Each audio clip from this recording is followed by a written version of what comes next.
आरक्षण विरोधी उनकी जो मानसिकता है उसका भंडा फूट गया है। अब जबकि 2 चरणों की वोटिंग बाकी है, मुस्लिम आरक्षण को लेकर बहस और तेज हो गई है। एक तरफ बीजेपी कांग्रेस पर धर्म के आधार पर आरक्षण देने का आरोप लगा रही है, तो दूसरी तरफ कांग्रेस का दावा है कि इस बार यानी केंद्र में बीजेपी सरकार आई तो वो आरक्षण खत्म कर देगी। पीएम मोदी लगातार अपनी जनसभाओं में कांग्रेस और विपक्ष पर ओबीसी और एससी को मिले आरक्षण का हिस्सा काटकर मुस्लिमों को देने की साजिश का आरोप लगा रहे हैं। अब इंडी वाले लोग कह रहे हैं कि बचे हुए भारत पर भी पहला अधिकार मुसलमान का है। इन्होंने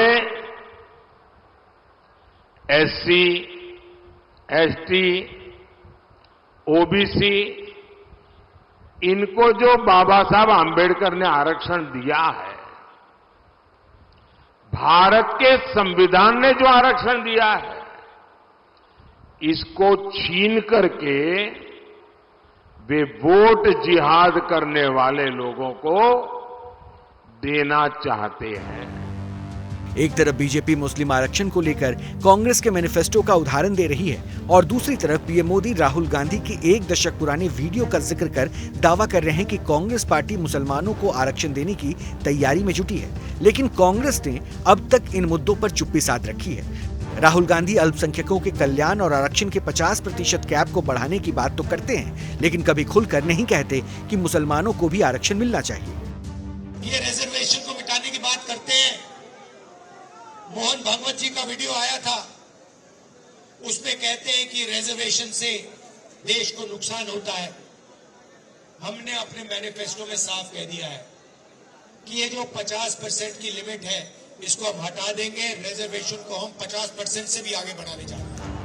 हालांकि कांग्रेस की सहयोगी पार्टी आरजेडी प्रमुख लालू प्रसाद यादव ने खुलकर मुसलमानों को आरक्षण देने की वकालत की है और अब मुरादाबाद से समाजवादी पार्टी सांसद एसटी हसन ने भी कहा है कि मुसलमानों को भी आरक्षण मिलना चाहिए। कि अगर एक हिंदू धोबी को आरक्षण मिल सकता है तो मुसलमान धोबी को क्यों नहीं मिलता?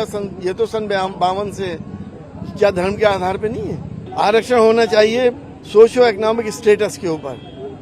कौन जातियां सबसे नीचे जा रही हैं, कौन जातियां पीछे हैं, किसको समाज ने सप्रेस किया है। तो हमें ऊपर वाले से पूरी उम्मीद है, इंशाल्लाह गठबंधन सरकार सबको मिलेगा न्याय।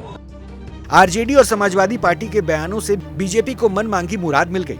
बीजेपी के नेता जनता को बता रहे हैं कि ओबीसी एससी का हक छीने जाने की जो आशंका जता रहे थे वो सही साबित हुआ है।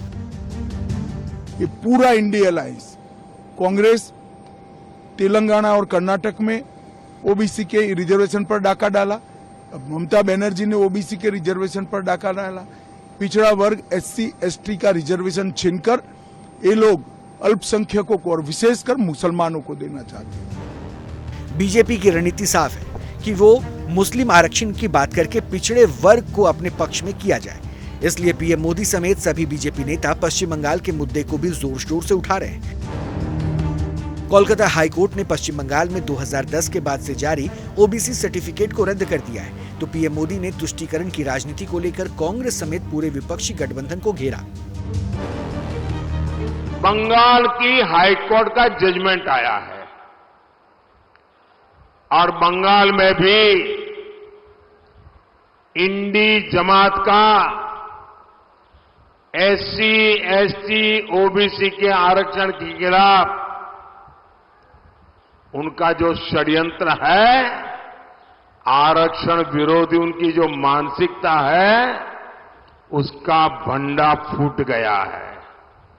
जो आरक्षण ओबीसी को मिलना चाहिए, वो सारा का सारा मुसलमानों को, और वो भी घुसपैठियों में बांटा जा रहा था। मनमोहन सिंह ने वर्षों पहले देश के संसाधनों पर मुसलमानों के पहले हक की बात कही थी, जिस पर अब तक कांग्रेस सफाई दे रही है कि पूर्व पीएम ने मुसलमानों के बारे में ऐसा कभी नहीं कहा। साफ है कि कांग्रेस खुलेआम ये स्वीकार नहीं करना चाहती कि वो मुस्लिम आरक्षण की समर्थक है। लेकिन अब जबकि इंडी गठबंधन में शामिल पार्टियां खुलकर मुस्लिम आरक्षण का समर्थन कर रही हैं, तो इससे बीजेपी के दावों को बल मिला है। इसके साथ ही बीजेपी को हिंदुओं के ध्रुवीकरण का मौका भी मिल गया है। शायद अब बीजेपी अपने वोटर्स को लालू यादव, एसटी हसन और ममता बनर्जी का उदाहरण देकर ये समझाने में सफल होगी कि पिछड़ों और दलितों का हक मारकर विपक्ष मुस्लिम आरक्षण देने की पूरी तैयारी में है। जाहिर है, इससे कांग्रेस समेत दूसरे विपक्षी दलों की परेशानी बढ़ेगी।